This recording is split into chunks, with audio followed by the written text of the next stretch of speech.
Salutare dragilor, pentru că eu am căutat ca disperatul pe net și n-am găsit mai nimic despre centralele pe peleți. Am zis să le zic și la alții, să împărtășesc și cu alții problemele pe care le-am avut și cum e să trăiești cu o astfel de centrală. O să începem cu punctele forte și anume, ca și consum, pentru o casă de vreo 150 de metri pătrați, neizolată, pe aici pereții sunt de cărămidă, pe afară de praf de piatră, deci izolație NEM, la fel și sus aici. Și avem un consum de undeva la o tonă de peleți pe lună în medie, undeva la 1300-1400 de lei pe lună. Pentru o casă neizolată, cred că e un preț decent, mai ales că stăm undeva pe o uliță, îi frig, bate vântul, în fine. Asta cred că ar fi în primul rând punctul forte.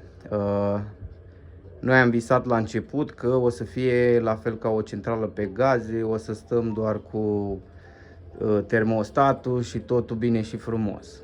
Ce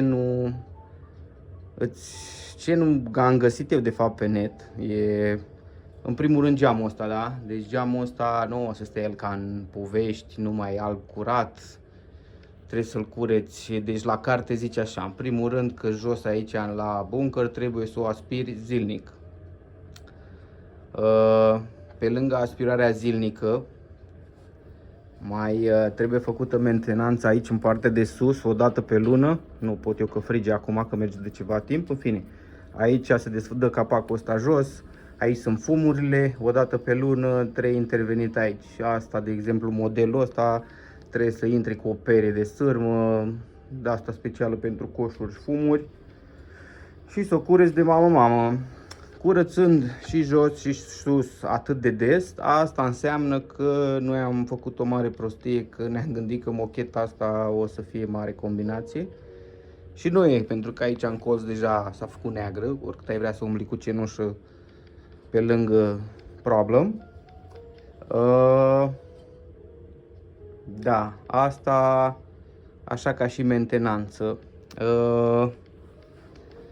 Coșul, altă provocare. Păi, coșul, noi am zis că nu vrem să-l vedem prin casă și că ieșim cu el pe acolo ca să nu-l vedem pe aici sus prin casă. Ce nimeni n-a știut să ne zică e că atunci când ieși cu el direct afară așa, automat la ieșire el se încinge, are o temperatură mult mai mare în partea de jos și când e frig afară o să-ți facă condens ca la balamuc. Eu am făcut o improvizație pe aici pe afară, nu știu dacă se vede, în fine, cumva i-am făcut și o streașină ca acel condens să se ducă cumva într-o parte. Partea tricky e că condens cu cenușă înseamnă că la un moment dat poate să ți se înfunde și noi am întâmpinat problema în sensul în care s-a înfundat gaura de scurgere și a venit apă înapoi pe coș pe aici și mi-a intrat în centrală. Deci a fost o distracție maximă și atunci. Deci recomandarea e ca coșul să fie montat în sus și după o ieșire cât mai sus, ca să iasă în exterior cu o temperatură cât mai joasă, astfel mai scap de partea de condens. Noi, cum spuneam, am pus-o aici că se vedea frumos, să stai pe canapea, să ardă și ce fain e. Dar recomand să te montezi într-o cameră tehnică sau pregătirea terenului înainte, în sensul în care să ai o zonă de, nu știu, probabil 1 metru de jur împrejur, în care să te aștepți să se facă mizerie, funingine și așa mai departe.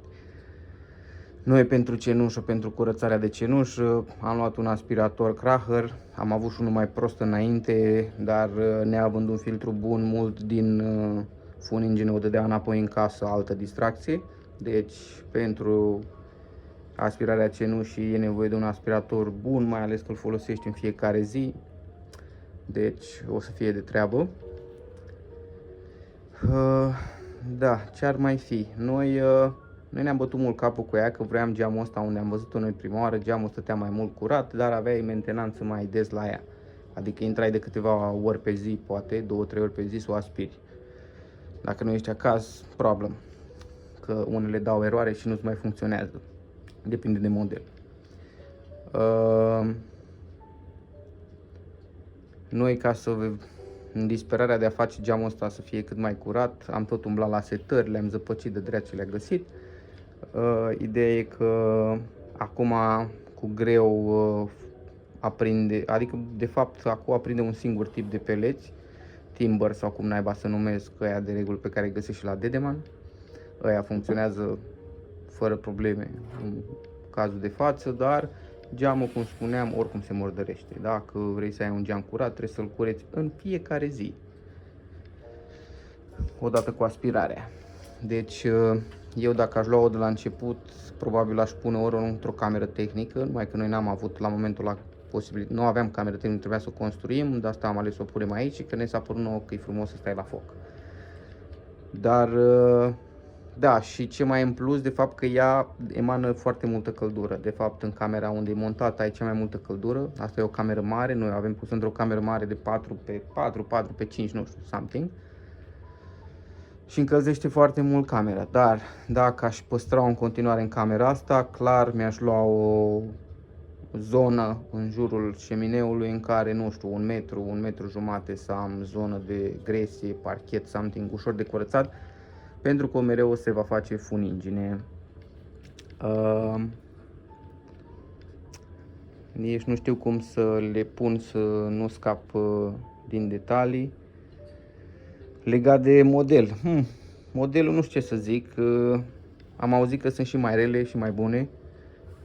Să zic o parte bună că nu am avut în 2 ani de zile, noi rulăm cred că 2, aproape 3 ani de când o avem, dar de 2 ani o folosim gen zilnic, iarna și cât e rece. N-am avut piese să se strice, să se schimb piese la ea. Singura piesă înăuntru, unde e arzătorul, e o bucățică de fontă care după 2 ani mi s-a crăpat foarte tare și am fost nevoit să o schimb. Am dat undeva la 100 de lei, cred că pe ea 150 de lei. Deci pe partea asta de mentenanță destul de decent. Numai că trebuie avut grijă de pus neapărat un stabilizator, sunt sensibile la variațiile de curent. Eu mi-am pus unul acolo, cât nu l-am avut pus, bineînțeles că aveam un stabilizator pe toată casa cu servomotor, avea delay la stabilizare și automat am avut placa arsă. După ce am avut stabilizatorul, n-au mai fost probleme. Da, deci ce nu găsești, greu găsești o firmă care să știe să ți-o regleze, să ți-o monteze, pentru că mulți nu cunosc, nu au montat suficient de multe încât să aibă experiență. Eu deja am învățat singur să o setez toate alea, chiar dacă nu la parametri optimi, dar e greu să găsești pe cineva care chiar știe să ți-o seteze și să-ți dea insight-uri. De exemplu, nouă nimeni nu ne-a zis că dacă o să montăm coșul pe jos pe acolo o să ne spargă condensul, o să ai de treabă pe afară de mamă. Asta am aflat pe propria piele, ce probabil n-am mai... un alt lucru care din punctul meu de vedere e complicat și dacă pleci de acasă, deci el are un bunker de țintă aproape 2 saci. 2 saci, depinde cum e casa, cum e afară. Mie probabil neizolată fiind, când a fost cel mai frig la minus 17 grade, îmi consuma și peste 3 saci pe zi, undeva la 4, deci dacă nu ești acasă și n-are cine să pună peleți, o să te întorci și o să găsești bocnă în casă. Deci de asta probabil optim ar fi într-o cameră tehnică unde poți să-i mai pui din câte știu mai există niște echipamente de se atașează la ea, unde poți să bagi vreo 100 de kg de peleți și să se încarce automat. Sau mai e o variantă să mergi pe un de ăsta de termostat cu internet, de ăsta un pic mai smart și să zici că da, ai plecat de acasă 2-3 zile, o lași pe o temperatură mică sau o oprești și dai drumul înainte să pleci de acasă, dar depinde. Acolo, de exemplu, dacă pleci o săptămână, o să-ți înghețe toată casa. La noi, da, poate să înghețe, poate să coboare la 0 grade dacă nu e încălzită, deci nu știu dacă e cea mai bună opțiune. În rest, nu știu care e cel mai bun model. Dar, cum spuneam, noi visam că o să fie geamul ăsta curat, că puțină treabă. Nu, așteptați-vă că e treabă în fiecare zi la ea. Odată aspirarea jos aici, se deschide ușa, se aspiră, se curăță, dacă vrei să ai și geamul frumos, dai ștergeri și toate cele. Și la o lună de zile, la carte zice că la o tonă 800, da? Nu chiar. Că după o lună de zile, la un dat, fumurile se încarcă foarte tare, îți afumă geamul din ce în ce mai rău, adică după 2-3 ore ți-l negrește pe margini. Și plus că nu-ți mai evacuează fumul corespunzător, adică ai bătaie de cap și acolo. Deci acum mi-e greu să zic cum aș lua-o de la început, cum aș monta, ori aș pune aici și aș face, ți-am zis, de jur împrejur o zonă de parchet gresie sau ceva de genul, sau într-o cameră tehnică în care să poți să faci mizerie liniștit, că nu-ți mai faci toată mocheta, canapeaua și toate astea nu se negresc. Legat de peleți, da, toți zic să fie de calitate bună, mie unii nu mi aprinde acum sau în urma arderii rezultau tot felul de chestii tari în care trebuia să freci, depinde ce au prin ei. Ce am mai învățat așa pe propria piele, că peleții trebuie să iei la depozitație recomandat la interior sau într-o zonă încălzită, pentru că dacă îi vei aduce de afară, din cum avem noi o zonă în care ținem, și îi aduci de la minus 17 la plus 20-23 de grade în casă, o să facă condens, umiditate, ți se încarcă fumurile și mai tare, coșul, ai de furcă. Deci peleții trebuie să fie la interior. Ăștia nu sunt niște peleți buni, pe ăștia am mai găsit acum, v-am zis, noi folosim Timber something, unii unde se găsesc la Dedeman, nu mai știu exact denumirea. Ăștia de foioase, sunt plini de praf, îi aprinde greu, nu i-aș recomanda, dar pe ăștia i-am găsit acum până ajung la Dedeman să iau alții. În zona momentan nimeni nu mai aduce. Și da, ăsta e, de exemplu, nu știu dacă am zis, are 24, dacă nu mă înșel, 24 sau 25 de kW, avem, cred că 9 calorifere pe ea.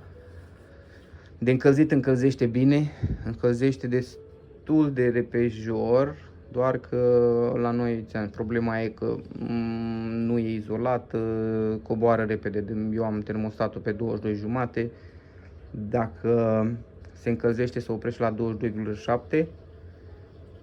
Numai când coboară destul de repede sub 22,3 când începe să pornească, la 22,3 fiind setată pe 22,5 ea pornește și de multe ori se oprește, stă maxim jumătate de oră, dar nu cred că stă nici jumătate de oră și o ia din loc iar. Și având de fapt situația asta în care la noi oricum se răcește destul de repede, se pierde multe căldură pe sus, nefiind izolat, nici geamurile nu sunt cele mai bune. De asta zic că cel puțin pe partea de consum pentru casă de 150 de metri pătrați, consumul nu cred că e mare. Adică dacă aș mai și izola podul probabil sau alte părți, aș ajunge la un consum sub 1000 de lei și pentru o casă cred că e un consum decent. Bine, poți să mergi întotdeauna pe lemn și acolo se ducă clar mai ieftin. 10 metri cub de lemn sunt, nu știu, 5000 de lei și te țin probabil câțiva ani, habar n-am.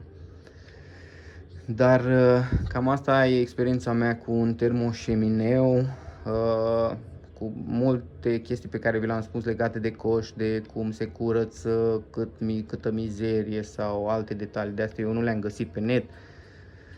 Și de asta am zis cumva să împărtășesc și cu voi care vreți să vă montați, măcar să aveți așteptările setate corect. Adică, v-am zis, noi vroiam să fie geamul ăsta curat, nu prea e curat, sau dacă vrei să-l ai curat, trebuie să-i cureți continuu și jos în fiecare zi.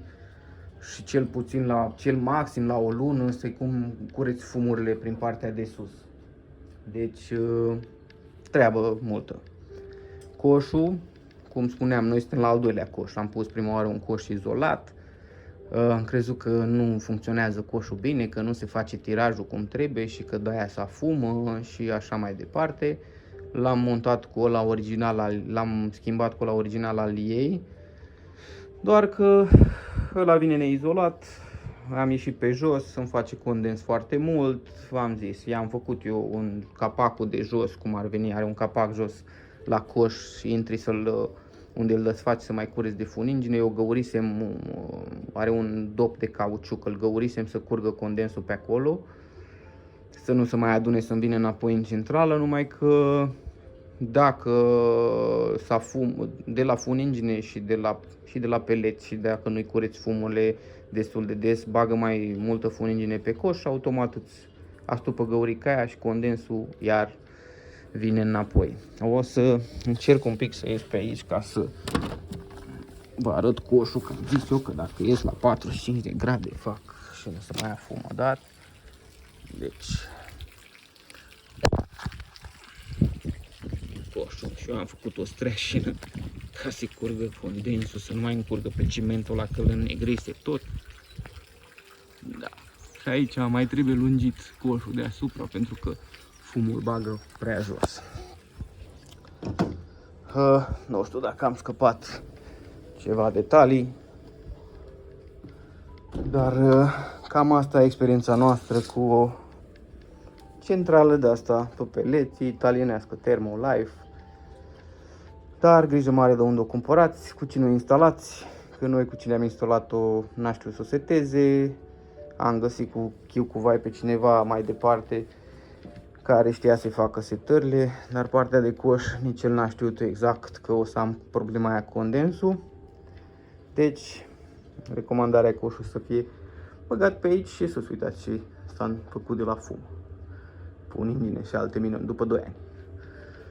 Așa, dar și când pui coșul prin casă, la câțiva ani coșul are niște garnituri de cauciuc și de la căldură în timp garniturile se duc și poate să-ți bage, chiar dacă ai coșul pe aici prin casă, poate să-ți bage ceva fum, deci trebuie să intervii și pe schimbat garnituri și așa mai departe. Deci, eu am visat că o să fie treabă puțină, n-am vrut pe centrală pe lemn, că am zis nu, că am treabă multă, sau o încălzire pe lemn, că am treabă multă la ea, și la asta e treabă multă, așa că faceți voi calculele, așteptările, socotelele și vedeți ce vă montați.